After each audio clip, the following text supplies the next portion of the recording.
오늘은 처음 사랑의 회복이라는 제목으로 같이 말씀을 나누려고 합니다. 오늘 본문의 배경이 되는 에베소라는 도시가 어떠한 도시인지 한번 잠깐 사진으로 한번 살펴보고 설교 시작하도록 하겠습니다. 사진 한번 볼까요? 예, 보시는 것처럼 에베소는 지금의 지중해 위에 있는 에게해 연안에 있는 지금은 이제 행정적으로 튀르키예에 있는 나라의 도시입니다. 고대에는 항구 도시였는데 지금은 지진과 화산 같은 걸로 인해서 해안에서 상당히 육지로 들어가 있더라고요. 예, 많이 흙이 메워지고 해서. 근데 아무튼 보시는 것처럼 저게 주전 6세기에 형성된 도시인데 저렇게 고대에 특별히 저 에베소에는 유명한 인류 7대 불가사의 중에 하나인 바로 아르테미우스 신전이 있는 그런 도시인데 그 신전은 다 회파되고 밑에는 기둥들만 남아 있는 것을 볼 수가 있는데 아무튼 그 다음 한번 볼까요? 저 보십시오. 벌써 저 고대 2000년 막 2000 몇백 년 전에 세워진 도시인데 저 바닥이 다 돌로 그 당시에 저렇게 다 만들어서 그 저작거리며 그 도시 중심을 관통하고 있는 로마식 그 도로를 보면 정말 놀랍기만 해요. 우리가 좀 비포장도로 있었던 때가 불과 한 4, 50년 전, 5, 60년 전에만 해도 우리나라는 비포장도로인데 저렇게 도시를 형성하고 있는 거 얼마나 어마어마한 건지 걸어보면 정말로 참 입이 쩍쩍 벌어질 만큼 대단한 도시입니다. 자, 그 다음 볼까요? 예, 저 고대에 벌써 여러분 저게 도서관이라고 그래요. 근데 벌써 2층으로 저렇게 도서관이 있고 일부가 남아 있는 또 이쪽은 이제 광장 같은 데는 아고라라고 해서 이제 보면은 저기서 이제 토론도 하고 재판도 하고 또 뭐 이것저것 뭐 이렇게 나누는 그런 광장인데 자, 그다음 볼까요? 예, 저건 바로 아르테미우스. 저 에베소에는 많은 신들을 섬겼는데 그리스 로마 시대의 신들을 섬기고 그런데 아르테미우스 저 여신은 다산의 신이라고 알려졌는데 성경에 우리 사도행전 보면 아데미어라고 그렇게 나오죠.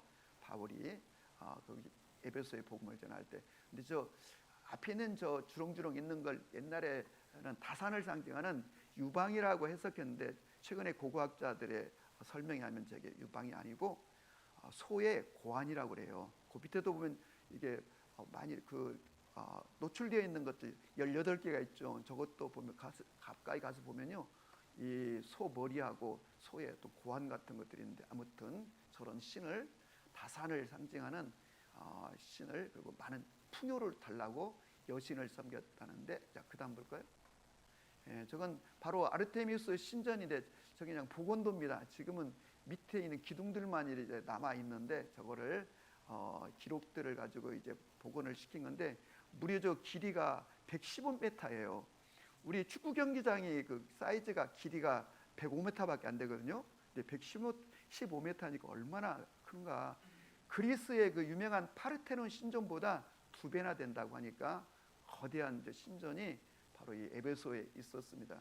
저 기둥이 127개가 있고 조중에 36개는 밑에 뭐 여러 가지 형상인데 제가 보여드리려다가 보니까 조금 난삽한 이렇게 구조물들이 막 있어서 보여드리지 않는데 혹시 그 다음에 또 하나 있나요? 네, 없습니다. 예, 이 정도만 하고 자 들어가도록 하겠습니다. 자, 에베소는 지금의 이제 튀르키예라고 하죠. 그 당시에 소아시아라고 불렀는데 우리의 지금 아시아라고 하는 이 용어가 저기에서 왔을 것으로 보는 추정하는데 아무튼 바로 이 소아시아의 수도라고 할 수 있는 중심 도시입니다. 고대 6세기에 주전 6세기에 리디아 왕국이 저 에베소를 함락하고 저기에 저런 많은 신전과 도시를 해서 리디아의 한때 수도였던 바로 이곳, 많은 신전, 다양한 신들을 섬겼던 바로 이 도시는 향락의 도시였고 그다음에 항구 도시였습니다. 아까 말씀드린 것처럼 그런데 지금은 이 지진 활동으로 인해서 흙이 메꿔져서 이 에베소 시가 그 해안에서 상당히 안쪽으로 지금 이렇게 형성되어 있는 것을 제가 볼 수가 있었는데요. 자, 이런 정도의 기본적인 생각을 가지고 한번 말씀을 나누었으면 좋겠습니다. 이 요한계시록 속에 오늘 본문이 있었는데요. 요한계시록의 수신자라고 할 수 있을까요? 네, 바로 소아시아에 있는 7개 교회에게 보낸 편지가 요한계시록이에요. 그럼 왜 이 편지를 보냈는가? 그 목적이 무엇인가? 그 당시에 벌써 사도 바울이 복음을 전하고 이 성경이 쓰여질 때 AD 한 90년 경에는 당시 로마 제국의 이 황제들이 이 로마 황제를 숭배하도록 특별히 도미티안이라고 하는 황제가 이 AD 한 85년부터 막 96년까지 때 제위하면서 엄청난 박해를 하면서 황제 숭배를 요구하고 이걸 거부했던 기독교를 자관 무자비하게 박해하고 탄압하고 죽이고 이런 일련의 일들이 벌어지자 많은 기독교인들이 교회를 떠나기도 하고 신앙을 포기하기도 하고 그러면서 교회가 어려워지자 이 요한계시록을 써서 이 고난의 위기 때에도 여전히 하나님은 예수님은 교회를 지키시고 그리고 함께 하시고 장차 이 세상은 멸망할 수밖에 없고 그리고 하나님의 나라가 도래할 것이라는 그런 주제를 가지고 쓴 편지라고 할 수 있습니다. 그래서 오늘 우리가 읽은 이 본문 앞에 1장에 보면은 1장 특별히 5절에 보면은 예수님의 모습이 나오는데 우리 예수님이 어떤 모습인가를 이렇게 보여주십니다. 그런데 또 특별히 6절, 7절에 보면 그 예수님은 어떤 모습으로 이 촛대 사이를 이 별을 손에 별을 들고 움직이시는 분인데 그 촛대는 7교회예요. 예수님의 손에 있는 별은 7교회의 지도자라고 그렇게 설명하고 있는 걸 봅니다. 그래서 우리가 알 수 있는 것은 바로 오늘 2장 1절에 보니까 에베소 교회의 사자에게 편지하노라 오른손에 7별을 붙잡고 7 금촛대 사이를 거니시는 이가 이르시되 이게 예수님이신데 바로 그 금촛대는 교회요 7별은 교회 지도자라고 했는데 다시 말해 예수님은 어떤 분이신가? 교회 가운데 운행하시는 분, 교회를 그냥 방치하고 지켜만 보시는 분이 아니라 교회 사이를 운행하시면서 교회를 돕고 교회를 지키시고 보호하시는 오늘 또 교회를 위하여 교회와 함께 일하시는 분이신 것을 보여주십니다. 그런데 2절에 보니까 이 에베소 교회에 칭찬드릴 만한 그런 부분이 있는데 너의 행위와 수고와 너의 인내와 악한 자를 용납하지 않은 이런 일련의 것들을 예수님이 알고 있다. 그러니까 에베소 교회가 얼마나 좋은 교회고 건강한 교회인가를 알고 있다고 하십니다. 그런데 한 가지를 책망할 게 있는데 그것은 에베소 교회가 처음 사랑을 잃어버렸다라는 겁니다. 그런데 문제는 너희가 회개하여 어디서부터 문제가 생겼는지 왜 처음 사랑이 끊어졌는지 그 이유를 밝히 알고 회개하고 돌이켜라. 돌이키지 않으면 너희 이 촛대를 옮겨버리겠다. 이 촛대를 옮긴다는 얘기는 뭐냐면 교회를 이 에베소에서 옮기겠다. 다시 말하면 심한 말로는 없어지게 하겠다. 이런 뜻이란 말이죠. 여러분 이 에베소 교회는 우리가 사도행전 18장 19장에 보시면은요 바울이 개척했습니다. 바울로 인해서 세워진 교회예요. 바울이 누구예요 여러분? 얼마나 정말로 교회를 박해하던 인물이고 기독교인들을 잡아 감옥에 가두고 스데반을 죽이는데 앞장서고 이런 자였는데 극적으로 예수 믿는 사람을 체포하러 지금의 시리아죠 다마스커스로 가다가 부활하신 예수님을 딱 만나고 회심하여 꼬꾸라져 가지고 그 일로 인하여 예수님의 제자가 되고 사도가 되어 복음을 전파하는데 이 사도 바울이 극적으로 예수님을 만나고 전한 이 복음이 얼마나 강력했던지. 그런데 여러분, 이런 바울이 개척한 교회니까 이 에베소 교회가 얼마나 뜨겁겠는가를 첫 번째 찾아볼 수 있고, 두 번째는 바울은 이 순회 전도자였어요. 그래서 이곳저곳을 돌아다니면서 복음을 전하고 제자를 세우고, 사람이 형성되면 교회를 세우고 떠나고, 또 교회를, 그래서 보통 한 달, 길게는 한 석 달 정도 머물면서 사람들에게 복음을 가르치고 교회를 세워 그들에게 교회를 맡기고 떠나고, 그리고 또 훗날 몇 년 후에 와서 다시 한번 살펴보고, 뭐 이런 식이었는데, 바로 이 에베소에서는 이 도시가 이 소아시아의 중심 도시다 보니까 그 차지하는 어떤 중요성, 그래서 이 에베소에 교회를 세우고는 바울이 무려 3년 동안 이곳에 머물면서 사도행전 20장에 보면 내가 너희를 섬길 때에 눈물과 그 다음에 인내와 그리고 사랑, 기도를 가지고 이들을 섬겼다고. 그러니까 눈물로, 인내로, 사랑을 가지고 기도로 에베소 교회를 세웠으니 에베소 교회가 여러분 얼마나 뜨겁고 대단한 교회겠어요.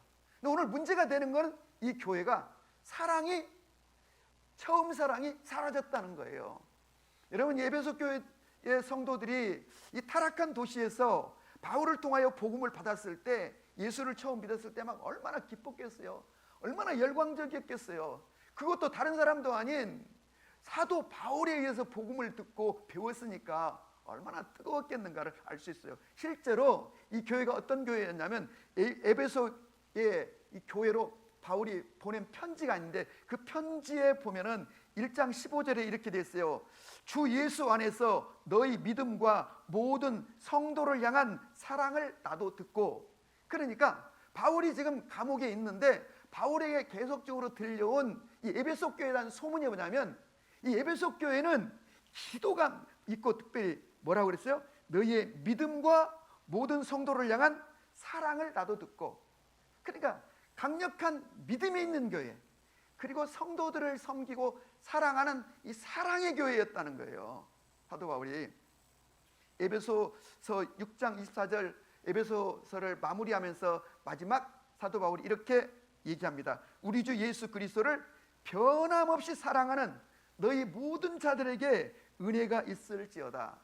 그래서 이 에베소 교회는 주님을 변함없이 사랑하는 교회였고, 그 다음에 성도들을 지극히 사랑하는데 그게 소문이 저 감옥에까지 들릴 만큼 또 이들은 믿음이 있는 그런 교회였다는 거예요. 그리고 이제 사도 바울이 떠나자 그 다음에는 사도 바울이 자기의 제자였던 믿음의 아들, 또 수지자라고 할 수 있는 디모데를 이 교회로 보냈는데, 디모데는 우리가 아는 것처럼 디모데서에서 보는 것처럼 그는 순결하고 젊은 청년이었는데 그는 정직하고 순수한 믿음을 가진, 그러니까 여러분 바울의 뒤를 이어서 이 순결한 청년 지도자가 왔으니까 에베소 교회가 얼마나 순수한 교회가 되었겠는가를 우리가 가늠해 볼 수 있죠. 그 다음에는 디모데 후에 바로 오늘 이 성경을 쓰고 있는 바로 사도 요한이 와서 상당 기간 이곳에서 목회를 했으니, 요한이 누구입니까? 예수님의 사랑받는 자요, 예수님을 가장 깊이 아는 자요, 또 이 사도 요한을 일컬어 사랑의 사도라고 하는 별명이 있으니, 이 에베소가 얼마나 에베소 교회가 사랑이 충만하고 말씀에 충만하고 믿음의 그런 교회고, 여러분 정말로 이 나무랄 데가 없는 그런 교회인데, 이 도시에도 막 이단이 들어오고 그러면 교회가 어지러워지고, 그래서 이단을 척결시키고 이단을 몰아내는 이런 그 와중에, 그런 과정 속에서 가장 중요한 사랑을 잃었다는 거예요. 근데 여러분 중요한 게 있습니다. 너희가 이 처음 사랑을 잃어버렸는데 이 처음 사랑을 회복하지 않고 회개하지 않고 돌이키지 않으면 그 촛대를 옮기겠다는 얘기는요, 아니 세상에 좋은 점들이 이렇게 많은데 헌신도 있고 충성도 있고 나름대로 믿음도 있고 이렇게 좋은 것들이 많은 교회인데 그 사랑이 없다고 그 교회의 촛대를 옮겨버리겠다, 그 교회의 존재를 없애버릴지도 모르겠다고 경고하시는 말씀. 이 여러분 왜 그럴까요? 그 이유는 간단합니다. 교회는 이것도 있고 저것도 있고 저것도 있고, 아무리 좋은 프로그램과 좋은 주님을 위한 이런 저런 것들이 있을지라도 그 교회 속에 사랑이 없으면 그 교회는 하나님의 교회가 아닐 뿐만 아니라 그 교회는 더 이상 하나님도 예수님도 존재하지 않는다는 뜻이기 때문에 그래요. 왜 그럴까요? 그거는 사도 요한이 말한 것처럼 요한 1서에서 하나님은 무엇이라? 하나님은 사랑이라. 하나님의 정체성이 사랑인 거예요. 그런데 하나님의 정체성, 하나님 자체가 사랑인데 그 사랑이 없다는 얘기는 하나님이 안 계신다는 뜻이에요. 그러니까 촛대를 옮겨버릴지도 모른다고 하는 이 경고. 그래서 어떤 면에서는 교회는 사랑을 잃으면 모든 걸 다 잃는 거예요. 사랑을 잃으면 전부를 잃은 거나 똑같은 거예요. 그런데 바로 이 교회는 처음 사랑을 잃어버렸다는 거예요. 여러분, 이 교회에 예수님은 어떤 분으로 소개되고 있는가? 오늘 읽지는 않았지만 요한계시록 1장 5절 6절에 보니까 우리를 사랑하사 그의 피로 우리를 죄로부터 해방시키시고 아버지 하나님을 위하여 우리를 그분의 나라와 제사장으로 삼으셨도다. 여러분, 우리를 하나님이, 예수님이 당신의 십자가의 피로 죄로부터 우리를 자유케 하셨을 뿐만 아니라 우리를 하나님의 나라와 제사장으로 삼으셨다 했는데, 이거 엄청난 표현입니다. 나라란 하나님이 통치하는 그 나라를 통하여 하나님의 또 나라를 확장시켜가는 자로 우리를 세우시고 교회를 세우셨다는 거예요. 제사장으로 세우셨다는데, 이거 제사장은 누군가? 이 죄악된 인간, 지옥에 떨어질 수밖에 없는 운명의 인간을 하나님께로 연결해주고 제사를 통하여 하나님을 만나게 해주는 자가 제사장인데, 바로 이 교회와 우리 그리스도인들을 나라와 제사장으로 삼아 주셨다는 거예요. 그래서 처음 사랑을 잃고 하나님의 사랑, 예수님의 사랑을 잃어버리고 서로 비난하고 정죄하고 미워하고 있다는 거예요. 에스겔서 16장에는 이스라엘과 예루살렘을 일컬어 뭐라고 설명하고 있냐면, 너는 핏덩이로 태어났지만 아무도 너를 돌보지 않고 네가 태어나던 날에 네 몸이 천하여 들녘에 버려졌다는 거예요. 누가? 이스라엘이. 그러니까 보잘것없는 나라, 형편없는 나라. 여러분, 지금도 이스라엘 나라를 지도를 펴놓고 보시면요, 아프리카 대륙과 유럽 대륙과 아시아 대륙이 만나는 지점이 이스라엘이에요. 그러다 보니까 이 이스라엘에서는 수많은 제국의 전쟁이 일어나고, 그래서 여기 지나가면서 완전 초토화시키고 막 끌려가고 짓밟힌 당하고 죽고, 이렇게 여러분 어렵게 역사 속에 그 역사의 수레바퀴에 깔리고 틈바구니 고통하는 민족이 이스라엘. 수많은 이스라엘이 포로로 끌려가 비참한 역사를 가진 나라. 이런 나라, 마치 저 들녘에 핏덩이로 던져진 아기처럼. 그런데 하나님께서 뭐라고 말씀하시냐면, 피투성이가 되어 버려진 이스라엘을 데려다가 물로 씻고, 여기서 말하는 피는 뭐냐면 죄악이에요. 죄악의 덩어리라는 거죠. 이사야서 1장에 보면 너희가 내게 두 손을 들고 기도할지라도 너희의 기도를 듣지 아니하는 것은 너희 손에 피가 가득함이라. 여기서 말하는 피는 바로 죄악을 말하는 거죠. 그런데 그 죄악을 물로 씻고, 그 다음에 기름을 바르고 수놓은 옷을 입히고 가죽신을 신기고 깨끗한 베옷을 입히고 폐물을 채우고 팔고리, 목걸이, 귀걸이를 걸치고 화려한 왕관을 씌워 왕후의 지위까지 높였거늘, 그리고 좋은 음식을 먹였음에도 너희가 나를 버리고 이방신들에게로 달려가는도다. 여러분, 이것을 바로 이스라엘 향하여, 그래서 결국은 이스라엘이, 유대인들이 나라가 멸망하고 그들이 짐승처럼 노예로 끌려 저 바벨론으로, 아시리아로 끌려가 노예로 살았던 것, 그리고 하나님, 살아계신 하나님께 예배하던 그 성전, 그 하나님이 계신다고 했던 그 성전이 불타버리고 다 회파되어 버렸던 것처럼, 오늘 여러분 이 에베소 교회가 정말 하나님의 사랑받는 교회고 아주 신실한 교회고 대단한 교회고 영향력 있는 교회지만 가장 중요한 처음 사랑을 잃어버렸기 때문에 이거 돌이키지 않고 회복하지 않으면 촛대를 옮긴다는 이 경고의 말씀은 우리 대한민국을 향해서 주시는 말씀인 거죠. 여러분, 이 대한민국은 노상 말씀드린 것처럼 유구한 5,000년 역사 가운데서 1,000번 이상의 외침을 당하고, 여러분, 이 대한민국의 백성들은 한 번도 역사 속에서 새끼 밥을 정상적으로 먹어보지 못한 가난한 나라, 늘 헐벗고 굶주린 나라, 짓밟히는 나라. 그런데 어쩐 일인지 지금부터 140년 전, 여러분 1885년도 이 선교사들이 들어오면서부터 이 백성들이 계몽되고 눈이 뜨이고, 그리고 여러분 학교가 생기고 병원이 생기고 교회가 생기고 고아원과 양로원이 생기고, 그래서 여러분 이 땅에는 복음과 함께 이 대한민국이 오늘 여기까지 올 수 있었고, 우리나라의 헌법의 기초가 되는 이 대한민국의 정체성 3.1운동도 교회를 중심으로 해서 일어났던 운동이거니와, 이 대한민국은 여러분 복음과 함께 오늘 여기까지 올 수 있었던 거예요. 5,000년 역사 속에 그렇게도 가난한 나라가 갑자기 이렇게 선진국의 대열에 있어서 나름대로 여러분 이 위치를 갖고 오늘 이렇게 갈 수 있고, 먹을 게 너무 많아 늘 냉장고를 정리해야 되고, 사람들마다 체중 조절에 늘 이렇게 걱정해야 되는 이 대한민국이 언제부터 이랬냐 말이죠. 제가 어렸을 때요, 초등학교 다닐 때는 가난한 집들, 가난한 집이 한둘이 아니죠. 아침에 밥해 먹을 이 쌀 보리가 없어가지고 이웃집에 가서 대박으로 보리쌀 빌려다가 아침에 먹고 그날 일해가지고 품삯 받아가지고 다시 갚아주고 하던 나라가 대한민국이에요.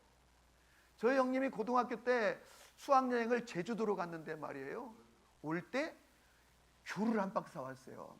한 박스라니까 요즘 이거 말고 요만한 거 한 3kg 좀 되는지 요걸 갖고 왔는데, 저희 어머니께서 그 귀한 귤, 진짜 구경도 할 수 없는 귤을 이웃들에게 이제 나눠주라고 그러더라고요. 그래서 제가 이제 쟁반에다가 나눠주는데 한 가정에 한 개씩. 여러분 놀랍지 않아요? 한 가정에 제가 그 쟁반에다가 한 개씩을 이렇게 이웃집에 귤을 나눠드리러 다녔던 기억이 생생하다니까요. 그거 받고 그분들 막 너무 신기해 하시고, 나는 그거 부끄러운 게 아니라 너무 자랑스럽게 나눠. 우리 대한민국이 원래 그런 나라다니까요. 먹을 게 없는 나라. 그래 지나가다가 우리 시골에서는 삐비라고 해가지고 풀에 난 그 새로 올라오는 그거 꺾어가지고 먹고요, 찔레 꺾어 먹고, 봄 되면 여러분 진달래 잎 따서 먹고요. 이게 옛날 몇백 년 전 얘기가 아니라 저희 초등학교 다닐 때 있었던 일들이라니까요. 근데 이 대한민국 어쩌다가 이렇게 되었는가? 그것도 여러분 전 세계에서 유일한 나라 아니겠습니까? 원조받는 나라가, 원조하는 나라가 전 세계에서 유일하다잖아요. 이게 뭐 때문에인가? 갑자기 본래 우리 민족성인가? 아니 그러면 전에는 왜 적어도 5,000년 역사 속에 그런 적이 한 번도 없었는가? 이건 여러분 전적으로 복음과 함께 하나님의 은혜로 여기까지 왔고, 앞으로도 하나님의 은혜로 가야 할 나라인 거예요. 그런데 이 민족이 하나님 앞에 겸손하고 여호와를 경외하고 두렵고 떨림으로, 교회는, 그리스도인들은 자기의 본래 자리로 돌아가야 되는 거예요. 여러분 종교개혁이라는 게 뭐예요? 본래 본질로 돌아가자는 것 아니겠어요? 초대교회로 돌아가자는 것, 사도행전 교회로 돌아가자는 것 아니겠어요? 여러분 예수님께서 예수님을 부인하고 배반하고 도망쳐버린 이 베드로에게 부활하신 예수님의 모습을 보여줬지만 여전히 저는 제자의 자격이 없습니다. 저는 제자가 될 수 없습니다. 그래서 다른 제자들과 함께 갈릴리 호수로 물고기를 잡으러 갔지만 한 마리도 잡지 못했죠. 그날 새벽에 예수님께서 베드로를 다른 제자들과 함께 그 모닥불 사이에서 만나시면서 그에게 한 가지를 질문하셨죠. 그 한 가지 질문은 요한의 아들 시몬아, 네가 이 다른 사람들보다 나를 더 사랑하느냐? 두 번째 질문도 통일했어요. 세 번째 질문도 통일했어요. 예수님은 한 가지를 확인하고 싶으신 거예요. 그건 바로 네가 나를 진짜 사랑하느냐? 내가 주님을 사랑하는 줄 주께서 아십니다. 그거 한 가지면 족해요. 그래서 그에게 다시 사명을 맡겨주시고, 너는 나의 양을 쳐라, 나의 영을 먹이라 하면서 그를 예수님의 사명자 제자로 세우시는 것을 보게 되는데, 오늘도 주님은 여러분과 저를 향하여 한 가지를 확인하기를 원하신대. 그것은 네가 그 처음 사랑으로 여전히 나를 사랑하느냐고 물으시는데, 여러분과 제가 이 처음 사랑을 회복하는 우리의 신앙이 될 수 있기를 주의 이름으로 축복합니다. 그러면 여러분, 이 처음 사랑이란 이 도대체 뭘까? 어디 지나가다 보니까 저쪽 그 신월동 쪽에 첫사랑교회라는 게 있더라고요. 그걸 보면서 의미는 알겠지만 교회 이름치고는 조금 부적절하다 그런 생각을 했어요. 왜냐하면 예수 안 믿는 사람들 지나가다가 보고 저기 가면 첫사랑 이루어지나? 뭐 그러지 않겠어요. 물론 그 교회는 당연히 이 바로 요한계시록 오늘 본문의 말씀 에베소 교회를 향한 말씀이겠죠. 처음 사랑을 회복하라. 근데 교회 이름을 첫사랑교라고 하니까 그리고 나중에 그 이름을 바꿨는데 숨결교로도 바꿔놨더라고요. 그래서 저것도 조금 느낌이 이상하다.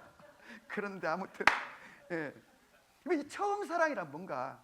처음 사랑이란 처음 주님을 만났을 때, 마치 남녀가 처음 만났을, 자기 이상형을 처음 만났을 때 그냥 아낌없이 주고 싶은 마음, 그냥 조건 없는 사랑, 순수한 사랑, 이 사랑이 바로 처음 사랑인 거예요. 한번 여러분과 제가 예수님을 처음 만났을 때, 교회를 처음 다니고 신앙생활을 처음 했을 때 어땠는지를 한번 돌이켜보면 이 처음 사랑이 무엇인지를 우리가 가늠해 볼 수 있죠. 길을 걸어가다가도 막 너무 좋아가지고 주일이 막 기다려지고 주님에게 사랑을 막 고백하고 했던 바로 그 처음 사랑, 나는 주님만을 위해 살겠고 주님을 위해 나의 모든 걸 드리겠습니다 하며 막 찬송 부르며 걸어가던 그 처음 사랑을 회복하실 수 있기를 바랍니다. 438장에 내 영혼이 은총 입어 중한제진 벗고보니 슬픔 많은 이 세상도 천국으로 화두다. 같이 한번 불러볼까요? 자, 같이 한번 불러보겠습니다. 내 영혼이 은총 입어 중한 죄짐 벗고 보니 슬픔 많은 이 세상도 천국으로 와하도다. 할렐루야 찬양하세. 내 모든 죄 사함받고 주 예수와 동행하니 그 어디나 하늘나라. 이런 찬송, 주 안에 있는 나에게 딴 것이 믿으랴. 또 구주를 생각만 해도 이렇게 좋거든. 85장 한번 불러볼까요? 85장. 구주를 생각만 해도 이렇게 좋거든. 주 얼굴 배울 때야 얼마나 좋으랴. 만민의 구주, 만민의 구주 예수이여. 귀하신 이름은, 귀하신 이름은 천지에 있는 이름 중 피할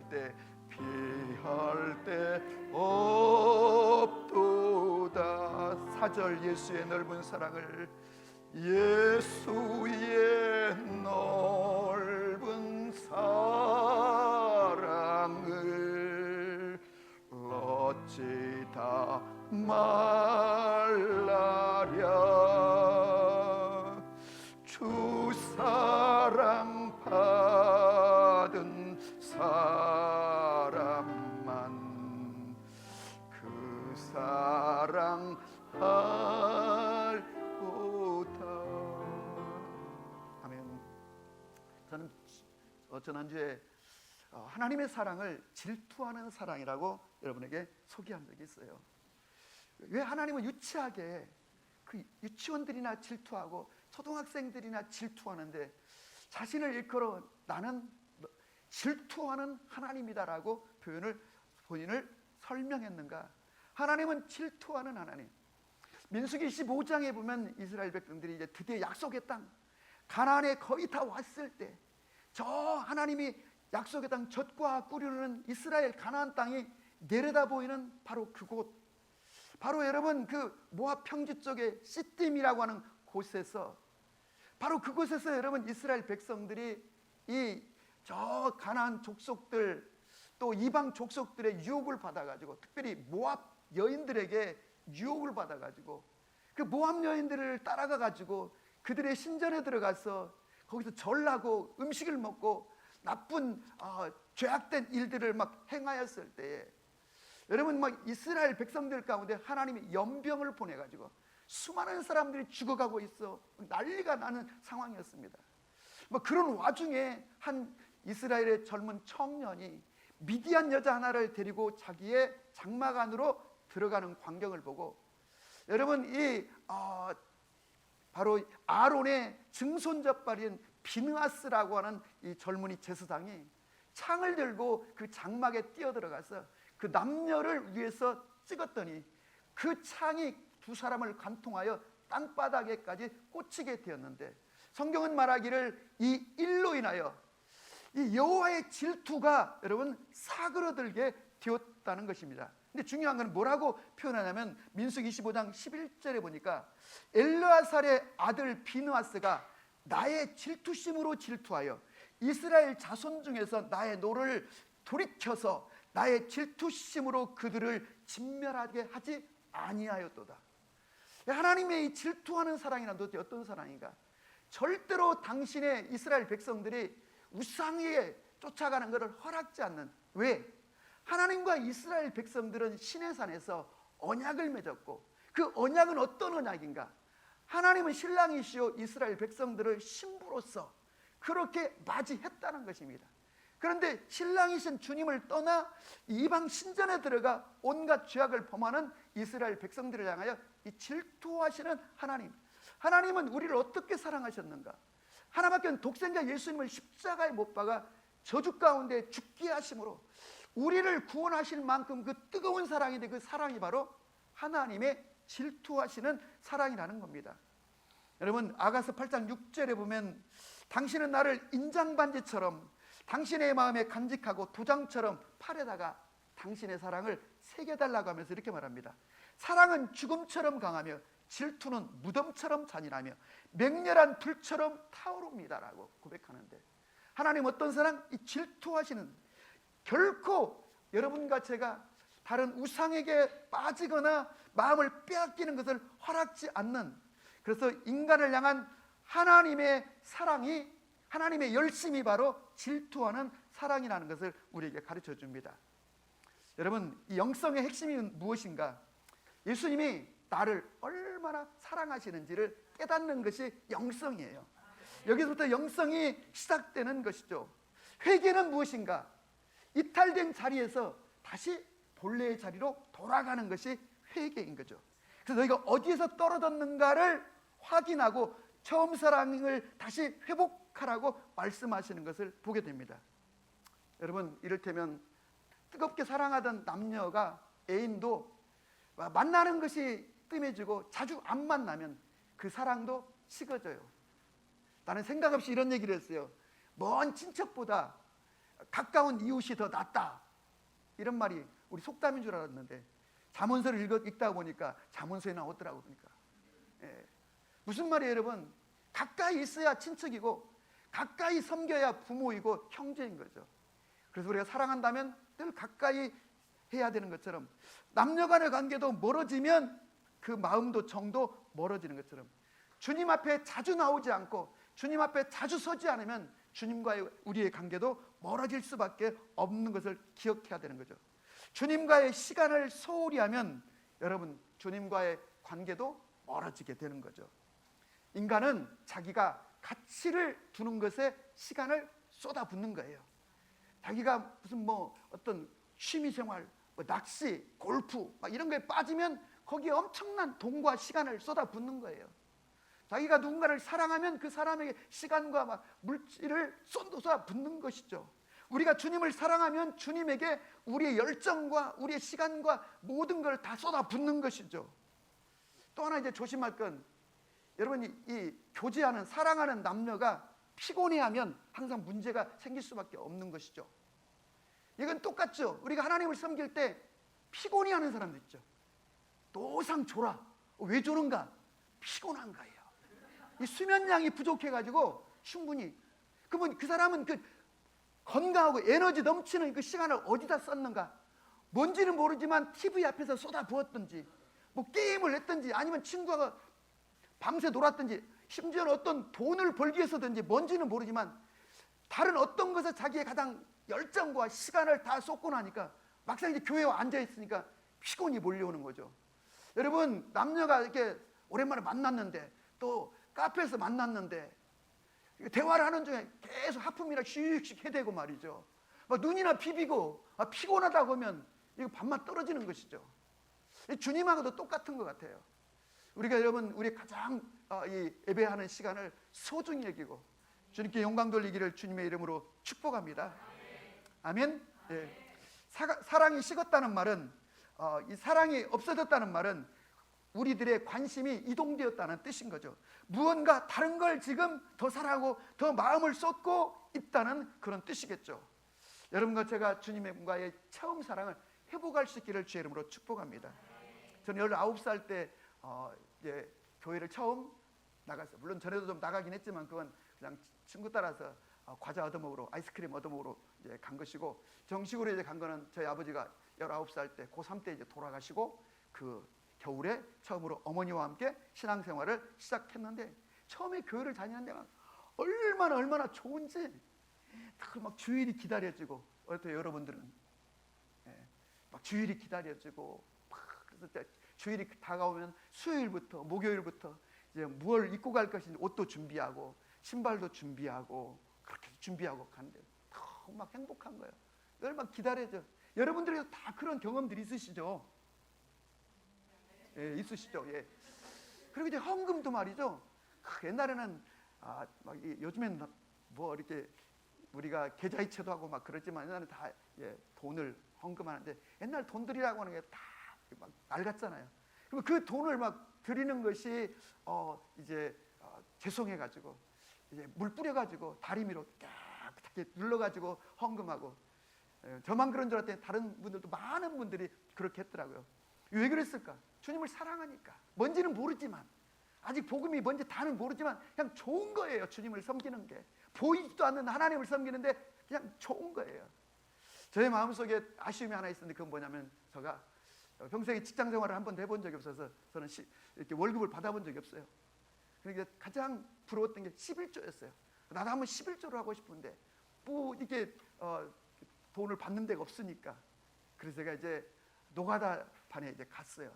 막노동 하는데 열흘을 일했더니 열흘 품삯을 주는데 그 품삯 전체를 주님에게 11조라는 이름으로 드리는데 막 얼마나 행복한지. 그 다음 주일에 주보에 내 이름이 나와 있는 걸 보고 막 신기하고 너무 좋아가지고 그래서 한 달을 더 다녔어요. 막노동판을 한 달 또 일해서 또 드리고. 근데 여러분 그 당시에 막노동 제가 일을 해본 적이 없잖아. 어떤 일을 주로 제가 했냐면 이제 아시바를 이제 나무를 움직이는 거랬어요. 근데 지금은 뭐 쇠파이프로 또 요즘은 뭐 완전 시스템으로 된 아시바를 가지고 콘크리트 타설을 하는데 옛날에는 낙엽송이라고 하는 이렇게 굵은 나무로 길다 막 한 12m 막 13m 되는 큰 거 이제 막 갔다가 오면 막 이게 물이 안 빠져가지고 얼마나 무거운지 그거 하나를 메고 막 3층까지 4층까지 올라가면 다리가 막 휘청거려 진짜. 그리고 이제 일을 또 안 해봐가지고 요령이 없어가지고 저녁 때 보면 여기가 다 문드러져가지고 피가 나고 그러면 또 이제 여기다 뭘 붙이고 또 안고 일하고 그렇게 해서 이제 그 받은 그 돈으로 11조를 하면 그때 그 감격이 막 너무 감격. 이것이 나의 사랑의 표현이고 내가 진짜 주님을 사랑하는 뭔지는 잘 모르지만 그런 감격으로 들었던 일들을 기억해 봅니다. 도마에 가슴이 뜨거워서 형들하고 같이 시외버스 터미널에 나가가지고 이제 출발 직전에 있는 시외버스에 올라가가지고 요즘으로 말하면 이 지하철에서 전도하시는 분하고 비슷하지 않겠나 생각해 보는데 말도 안 되는 저 자신이 아직 복음이 정리가 안 됐는데 말도 안 되는 막 복음을 거기서 막 전하고 하면 지금 생각하면 내가 어떻게 그런 일을 했을까? 저처럼 내성적이고 수줍음이 많은 사람이. 그러니까 사실은 쉽지는 않았지만, 그러나 믿음으로 이제 막상 시애버스 터널 도착하면 상당히 힘들어요. 그래도 믿음으로 올라가서 막 하고 내려오는 거예요. 그때 그 막 감격 너무 크죠. 그리고 또 이제 매주 금요일에는 이제 멀리 산속에 있는 마을들이 있는데, 거기는 이제 노인들, 글도 모르시는 분들을 찾아가 가지고 보통 막 8km씩 여기서 저 여의도 정도 거리를 매주 금요일마다 가서 이제 구역 예배라는 거를, 그 뭐 10명, 12명 이렇게 모여 있어요. 주로 할머니들이 모여 있었죠. 그래서 그들을 이제 섬기는데, 매주 가서 산을 넘고 밤중에 돌아오는 막 기쁨이 얼마나 충만했는지 몰라요. 또 그분들이 또 먼 길을 오니까 또 우리를 위해서 막 고구마, 옥수수 쪄가지고 섬기고, 그러면 정말로 초막이나 궁궐이나 내주에서 계신 곳이 천국이라고 한 것처럼 진짜 거기가 천국인 것 같아요. 에피소드가 있어요. 하루는 한 할머니가 이런 질문을 한 거예요. 전상님, 왜 남한군 여호와는 있는데 우리 임실군은 여호와가 안 계시냐고. 나는 무슨 말인가 했어요. 이게 우리 남한군, 제가 살고 있는 고향이 제가 이제 임실이라는 데예요. 그런데 이제 우리 옆에 있는 그 군이 남원군이에요. 근데 남원군을 우리 옛날에는 그냥 쉽게 남한 그렇게 불렀어요. 그러니까 남한군. 근데 남한군 여호와는 있는데 우리 임실군 여호와는 성경에 없냐고 물어봐요. 갑작스러운 질문에 내가 무슨 말인가 봤더니, 이 할머니가 이제 이렇게 성경을 한글은 모르고 이제 성경 본문을 읽을 때 남한군의 여호와가 이르더라. 그러니까 이분이 남한군 여호와는 계속 나오는데 우리 임실군은 언제 나오냐고 그래요. 야, 정말 뭐 그런 거. 그래서 이곳저곳 자연불학들을 다니면서 했던, 제가 이제 결혼했어요. 그래서 이제 대학원 논문을 써야 되는데 시간이 도무지 안 나서 사역을 내려놓고 저희 본가 어머니 시골집으로 내려가서 있었어요. 그래서 주중에는 이제 독서실에 들어가서 논문을 준비하고, 토요일 이제 오후에는 이제 집에 와서 옷을 갈아입고, 지리산 자락에 저희 스승님이 그 교회를 섬기고 있어요. 지리산 자락에 수지라고 하는 그런 산속의 마을인데, 놀랍게도 교인이 100명이나 됐어요. 우리 이제 스승님이 워낙 훌륭하신 분이어가지고, 아까 그 남한군이라는 그 남원 그 읍내에서 그 안에까지 들어와서 예배를 드리러 오는 사람들이 있고, 그 또 거기 지역에 있는 사람들. 그래서 제가 이제 그곳에 이제 토요일마다 가가지고 토요일 중고등부 예배를 이렇게 해주고, 또 주일날 오전에 또 중고등부 예배를 드리고, 주일날 저녁이나 아니면 그 다음 월요일날 아침에 이제 집으로 돌아오는데, 요즘처럼 이게 비가 오거나 막 여름 나절에는 비가 자주 오잖아요. 그러면 우비도 없죠 뭐. 그냥 이대로 입고, 제가 125cc짜리 오토바이가 저희 집에 안에 있었어요. 매주 50km 정도 되니까, 그 짧은 거리가 아니잖아요. 왕복 100km나 되니까 오토바이를 타고 비가 오는 날에는 비닐봉투에다가 옷 가지며 이제 성경책을 거기다 싸가지고 뒤에다 묶고 해서 막 가는 거예요. 근데 가다 보면 어떤 생각이 드냐면, 이 산속으로 가니까 이 돌멩이 같은 거 이렇게 굴러와가지고, 오토바이가 돌멩이라도 이렇게 지나가면 팍 넘어지면 이게 정말로 이게 목숨을 건 질주인데, 때로는 마음이 좀 급하면 좀 빨리 가기도 하고 그러는데, 그런 일들을 1년 동안 했던 것 같아요. 가면 먼 길을 오니까 그냥 거기 성도님들이 얼마나 저를 또 챙겨주고, 뭐 급여를 받는 것도 아니고 그냥 무급으로 가서 이제 저희 스승님 사랑하고 존경하는 마음에 섬기면, 올 때 참기름도 주시고 뭐 찹쌀도 주시고 무슨 뭐 식집을 짜가고 주시고, 또 뭐 솔잎도 집이라고 주시고, 몸에 좋은 것들은 그냥 매주 주시고 자꾸간 필요를 공급해 주는데, 정말 그 속에서 하나님의 사랑을 경험할 수가 있던 그런 적이 있습니다. 저는 저희 어머니는 참 훌륭하세요. 이미 거의 99세에 돌아가시긴 했는데, 저희 어머니는 정말 예수님을 저하고 똑같이 같이 이제 처음 신앙생활을 했는데, 우리 어머니는 정말 어찌 보면 참 시골에서 이제 섬기면서, 우리 시골에 공순이 할머니라고 계셨는데, 이제 연세가 많으셔서 애들이 막 공순이 하고 놀려 그분이 한 주도 안 빼놓고 모든 공예배를 항상 우리 교회에 참석하셨어요. 그리고 이제 정신이 좀 이상하신 분, 정신이 온전하지 않으신 분이다 보니까 시내 이곳저곳 다니시면서 구걸을 해서 살아가시는 분이신데, 그분의 이제 그 처소 거처가 저희 집으로부터 한 3km 정도 떨어졌는데, 저희 어머니가 아침마다, 그분이 이제 아침마다 저희 집으로 오세요. 아침마다. 그럼 저희하고 이제 같이 식사를 하는데, 식사하는 것까지는 좋은데 그 공순이 할머니 가시고 나면 우리 방 안이 그 쾌쾌한 그 아주 독한 어떤 악취가 이제 나는 거예요. 뭐 겨울에는 이제 가시면 거의 1시간은 이제 방문을 열어놔야 돼. 냄새가 좀 이렇게 빠져나가고.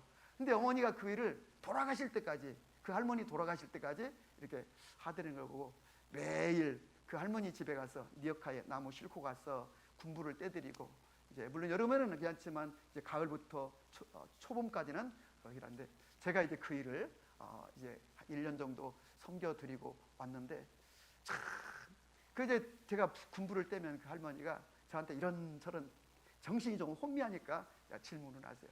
그러게 되면 열심히, 그러면 오늘은 머리가 너무 가렵다고 머리를 감겨달라면 머리 감겨드리고, 어떤 날은 이제 발을 안 씻었다고 그러면 또 발 씻어드리다 보면 발톱을 또 잘라드려야 되고, 뭐 이제 양말을 벗고 발톱을 잘라드리고, 그러면 그 할머니가 너무 고마워하시는 거예요. 정신은 좀 부족하지만 너무 고마워요. 근데 제가 딱 할머니 잘 쉬세요 그 나오면 총각 그래요. 왜 또 할머니 1,000원만 주고 가 그랬어요. 그럼 이제 드리면 막 너무 기뻐하시고. 그런데 제가 이렇게 돌이켜보면 이게 어찌보면 모든 그리스도인들이 처음 예수님을 믿을 때 이 처음 사랑일 텐데, 문제는 이 처음 사랑이 우리 가운데 사라졌다는 거예요. 이것은 단순히 사랑이 식어진 게 아니라 하나님의 사랑이 식어졌다는 얘기는 하나님이 그 안에 계시지 않는다는 말하고도 비교해 볼 수 있는 거예요. 그래서 우리가 나름대로 헌신도 하고 충성도 하고 봉사도 하고 나름대로 무언가를 하는 것 같지만 내 안에 정말로 하나님을 사랑하는 마음과 내 이웃을, 다른 지체를 사랑하는 마음이 없다면, 제가 이 사도행전교회를 3년 반 전에 개척했을 때 이 전도팀하고 같이 저는 이제 제 아내하고 짝이 돼가지고 이제 여기 지역에 전도를 했는데, 안 놀랍게요. 사람들이 나를 다 기피해요. 내가 이제 전도지를 갖고 가면은 저쪽에서 보고는 자기 가면 피해서 다른 데로 가버리는 거예요. 이게 한두 번이야지. 그랬더니 제 아내가 들어가 쉬라고 그러더라고요. 그래서 왜 그러는가 그랬더니, 제가 그 당시 코로나 시대잖아요. 검정 마스크 쓰고, 제가 늘 오늘은 좀 이렇게 회색을 입고 왔지만 늘 블랙으로 입고 다녀요. 위아래 마스크도 또 옷 블랙으로 하니까 사람들이, 이 아파트에 있는 여자분들이 부담스럽다 이거야. 부담스럽다. 사실 우리 교회 그 호떡을 왜 팔았냐면 그래서 처음 시작한 거예요. 지나가는 사람 호떡으로 전도하겠다고. 근데 이제 드디어 우리 사도행전 교회가 저 마곡역 퀸즈파크 빌딩으로 이제 가게 되는데, 여기는 마곡의 변두리입니다. 그런데 이제 그 퀸즈파크가 있는 곳은 마곡역 4번 출구 옆에 마곡의 한 심장부 중심입니다. 그래서 제 마음속에 주님이 막 비전을 주시는데 얼마나 기쁜지, 내가 이제 정말 그곳에 가서는 불처럼 전도하리라. 제가 정말로 이 불처럼, 예전에도 그랬는데 이 불처럼 빌딩마다, 아파트는 배를 눌릴 수 없지만 이 오피스들은 그냥 다 다닐 수 있잖아요. 그래서 잘 전도지를 만들고 문안을 만들어서, 그래서 주님이 저에게 주신 비전, 이 꿈이 뭐냐면 바로 이 직장인들을 위해서 직장인 정오 예배를 드리라고 하는, 그래서 제 마음속에 주시는 거예요. 여기 계신 우리 양성기 선생하고 제가 신학교 1학년 때 영락교회 그 직장인 예배에 갔던 적이 있어요. 그 선교관에 꽉 젊은이들이 차서 예배드렸던. 근데 지금은 이제 정말로 예배 자체를 사모하는 마음이 없으니까, 그래서 주님이 그런 저한테 열망을 주셨고, 그러면서 제가 몇 년 전에 이 국회 그 신우에 초청돼서 한번 그 설교를 하러 갔는데, 여러분 국회가 얼마나 복잡하고 그 바쁘게 돌아가는 곳이에요. 근데 그 보좌관들, 국회 직원들 그 바쁜데 한 200명이 모였더라고요. 다시 말하면 자기 점심시간을, 밥 먹는 시간을 화요일 날은 포기하고 그 예배를 드리는데, 또 그중 임원들은 또 미리 와 준비하고 하는데 너무 감동적이더라고요. 그래서 그런 감동을 주시면서, 여러분 이 마곡에는 모르긴 해도 수만 개의 이 작은 사업체들이 있어요. 빌딩마다 제가 세보니까 평균 빌딩 하나에 100개씩 회사가 들어있더라고요. 우리 옆에 회사는 132개가 들어있다고 세보니까. 이렇게 많은 직장인들 속에 얼마나 갈등이 있겠어요. 진로의 문제, 재정의 문제, 건강의 문제, 신앙의 문제, 정말 이들을 품고 같이 예배하고 찬송하고 기도해주고 또 사역해주고, 주님이, 그래서 저는 오늘 이 본문을 잡고 여러분과 함께 처음 사랑을 회복하라는데, 정말 7월 20일 날 우리가 이제 그쪽으로 이동하게 되는데, 주님이 너무 좋은 처소를 우리에게 주셨는데, 바로 이제 내 신앙의 처음 사랑을 회복하는 시대가 열린다. 그래서 나는 이 이전과 함께 나의 처음 사랑을 다시 점검하고 회복하게 되리라. 하나님이 교회와 나에게 이런 시간과 기회를 주신다라고 하는 마음을 갖고, 여러분과 제가 이 시대에 처음 사랑을 회복하는 우리의 믿음의 삶이 될 수 있기를 주님의 이름으로 축복합니다.